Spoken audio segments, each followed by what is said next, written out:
We're talking real estate with Rebecca Austin, our real estate expert, and we're glad to have you along. 866 K-Praise, our phone number, 866-577-2473. You can reach Rebecca off the air at 760-231-8150. So, Rebecca, one of the things that I think is a little bit perhaps confusing and maybe even just a tad bit overwhelming is when people are buying a home, they really oftentimes don't have much of an idea of what the time frames are. Once you find the home, you get your offer accepted, and frankly, what happens if a buyer, gets cold feet and changes their mind, and what are the legal obligations? How does that all roll out? It's a very good topic today because more and more people are buying and selling who haven't made a move in a long time. And so it's really important to understand the time frames. From this perspective, for buyers especially, I work with a lot of buyers who are looking to buy a home, and like I said, haven't bought for many, many years, and several that are first-time home buyers. And so understanding the process is important, and it's one of those things that is missed, when we're shopping for a home. And so as you narrow things down and you start to find homes that you're actually very interested in purchasing, it's important to understand the time frames and also what happens during the escrow period, so that you can be a little more confident with your decision. And so usually we end up, once we find a home and we negotiate the price and the terms, we enter into an escrow period. And if you're moving here from other states that don't have escrow periods, it's essentially just the time it takes from that agreement to sell the home to the day that you get the keys. Now, that escrow period is usually a 30-day period. Sometimes it's a little longer. How do we determine that? It's a case-by-case basis. So if you want a little bit longer time frame to prepare to move in, you can ask for that in your offer. So that is determined by the buyer and the seller, and you mutually agree on that time frame. But typically, it's a 30-day process. Mm-hmm. Now, in that first 17 days, this is a very busy time for both the buyer and the seller.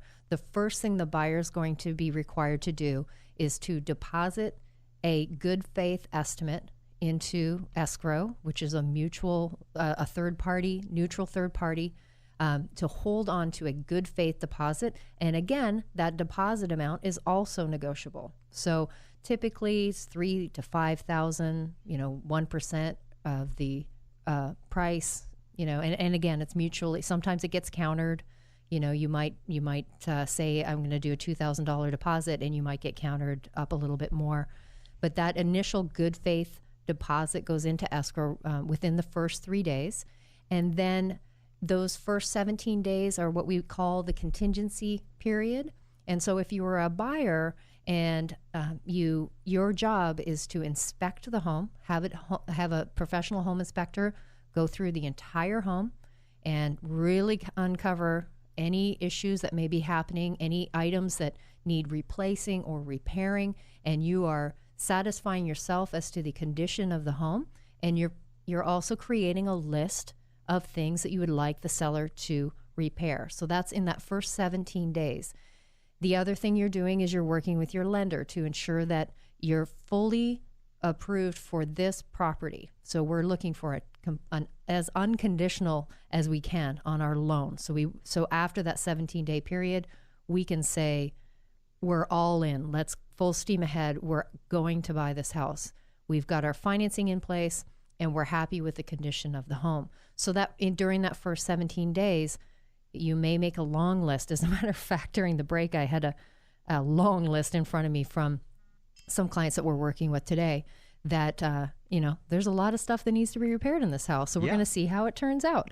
Now, we're in that 17-day time frame. So if we don't like what comes back from the seller, if they say, no, I'm not fixing anything, they have that opportunity now to say, no deal.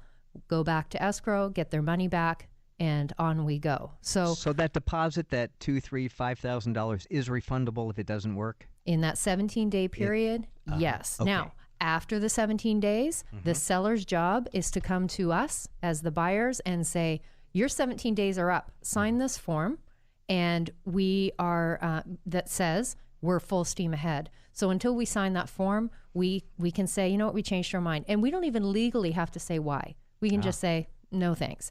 So the important part is, if you're looking to buy a home today and you're trying to decide whether to offer or not, and you're a little bit concerned, especially my first-time home buyers, it's scary. Your first house is scary. There's nothing in the media really that's saying, buy a house, great time to buy.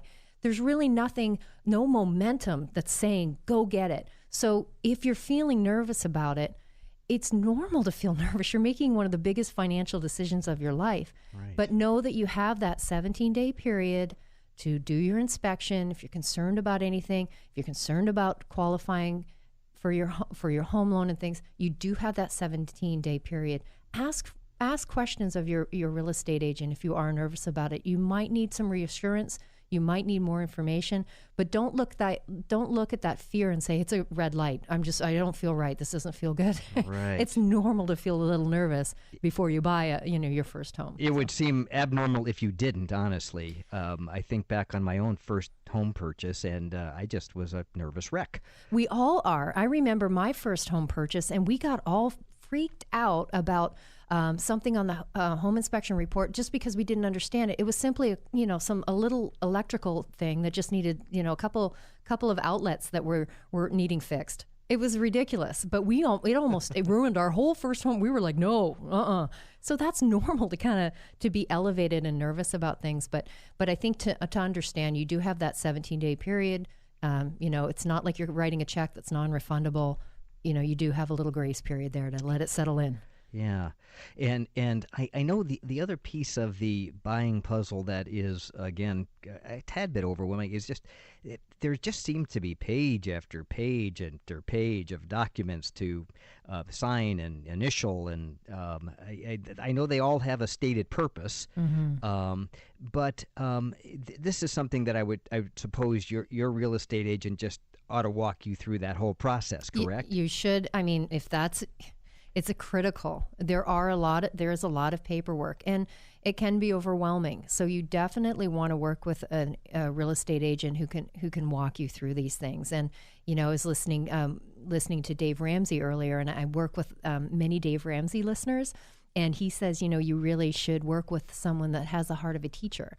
And that's really what you're looking for in a real estate agent, someone who really enjoys educating. Yes. And for me, it's all about excellence. I really want to just be in excellence all the time. So I want my buyers and my sellers to be clear on their decisions when they decide, and clear through the process. And so absolutely walking through all of those documents. I mean, it seems like every year, every time there's a lawsuit, there's another document. Yes. So we want to make sure that you're fully clear on all of the steps as we proceed through. Very good. I love that concept of the heart of a teacher. And I apply that, Rebecca, in my own business as a financial planner or an investment advisor. It's the same concept. Isn't it just wonderful when your clients are just so clear about their money?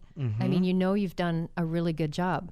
And that's what it's all about. Yeah, so important. And I actually, I don't know if you knew this, but I have a teaching credential. Did you know that? No. Well, I know you have one, I mean, you have one at heart, but I didn't know you really had one on the wall. Wow. I really have one. I went through school. I got my teaching credential. I taught special ed for a couple of years, and then I got married to keep me in my field, and that's worked out pretty well. So, well, there you go. It's in your heart to do it. That's right, and I love that.